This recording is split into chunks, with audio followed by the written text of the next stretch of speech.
মা হওয়ার স্বপ্নটা আর তার পূরণ হলো না। মা ডাকটা শোনার স্বপ্নটা প্রথম তার আর পূরণ হলো না। প্রথম মা হবে শুনে সবাই অনেক খুশি হয়েছিল। মুরব্বিদের কথা শুনতে হয়। আমরা তো বলি ডিজিটাল যুগ, মুরব্বিরা আগের দিনের কথা ওগুলো শুনতে হয় না। কিন্তু আসলে মুরব্বিদের কথা কিন্তু শুনতে হয়। মুরব্বিরা কি বলে? চুল ছেড়ে সন্ধ্যাবেলা বের হইতে হয় না। দুপুরবেলা আজানের সময় চুল ছেড়ে দাঁড়াইতে হয় না। বেঁচে গোছে চলতে হয়, নামাজ পড়তে হয়, দোয়া দুরুদ পড়ে শরীর বন্ধ রাখতে হয়। এখনকার কোনো মেয়ে বলতে পারবে ফজরের নামাজ পড়, সে ৩ কুল পড়ে ৯ বার সূরা ফাতিহা পড়ে আয়াতুল কুরসি পড়ে নিজের শরীরটা বন্ধ করে?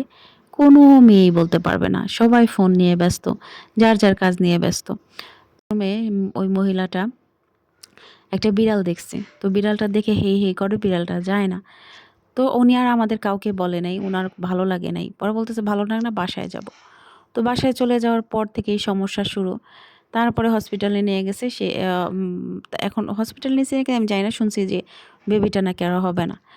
যাই হোক, তার সমস্যা হয়েছে। তো সে যদি ফজরের নামাজ পড়ে পাক পবিত্র হয়ে ৩ কুল পড়ে শরীরটা বন্ধ করে রাখতো, ইনশাল্লাহ আমার মনে হয় কিছু হইতো না। তো একটা মেয়ে মানুষের বেঁচে গুছে চলা, সাবধানে চলা, নামাজ পড়া, দোয়া দুরুদ পড়া, শত কাজের মধ্যেও চেষ্টা করলে পড়তে পারে। কোনো অজুহাত, কোনো কিছু মানুষকে কিন্তু থামায় রাখতে পারে না সে যদি চেষ্টা করে। দোয়া পড়া কি এই পরিশ্রমের কাজের চাইতেও বেশি? দোয়া পড়া কি এর চাইতেও কঠিন? দোয়া পড়তে কি এর চাইতেও তো ওই সময় লাগে? মেয়েটার শাশুড়ি আমার এখানেই কাজ করে।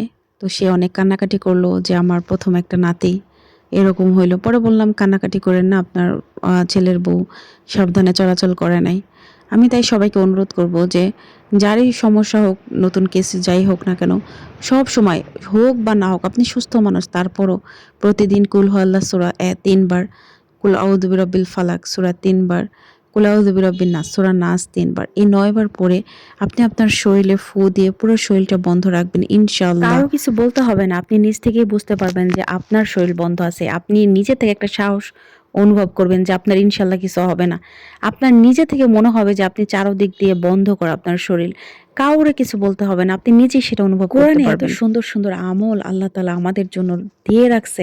আমরা জানি কিন্তু মানি না, আমরা পড়ি না, আমরা তাবিজ ঝুলাইয়া একটা ঘুরি। মূর্খ মানুষও যদি তার জীবনে এই ৪টা ৫টা সূরা খুব সুন্দরভাবে সহিভাবে শিখতে চায়, সে কি শিখতে পারে না? অবশ্যই পারে। সে যদি নিজের জন্য সময় বের করতে পারে যে আমার এই দুনিয়ায় থাকার জায়গা না, আমার আখিরাতটা সুন্দর করার জায়গা। তো সে কিন্তু ইচ্ছা করলেই সময় দিয়ে প্রতিদিন একটু করে হলেও মুখস্থ করতে পারে তার নিজের জন্য। সে দুনিয়াতেও সেফ, সে আখিরাতের জন্য কিছু করলো। তো আমার অনুরোধ থাকবে যারা পারেন না তারা চেষ্টা করবেন কোরআন থেকে সহিভাবে ৪-৫টা সূরা খুব সুন্দরভাবে মুখস্থ করার জন্য। আর এগুলো পড়ে নিজের হাতে ফু দিয়ে উজুরত অবস্থায় পুরা শরীর মাথা থেকে পা পর্যন্ত মাসাজ করে আপনি বের হবেন। আপনি নিজে অনুভব করবেন যে আপনি নিরাপদ ইনশাআল্লাহ।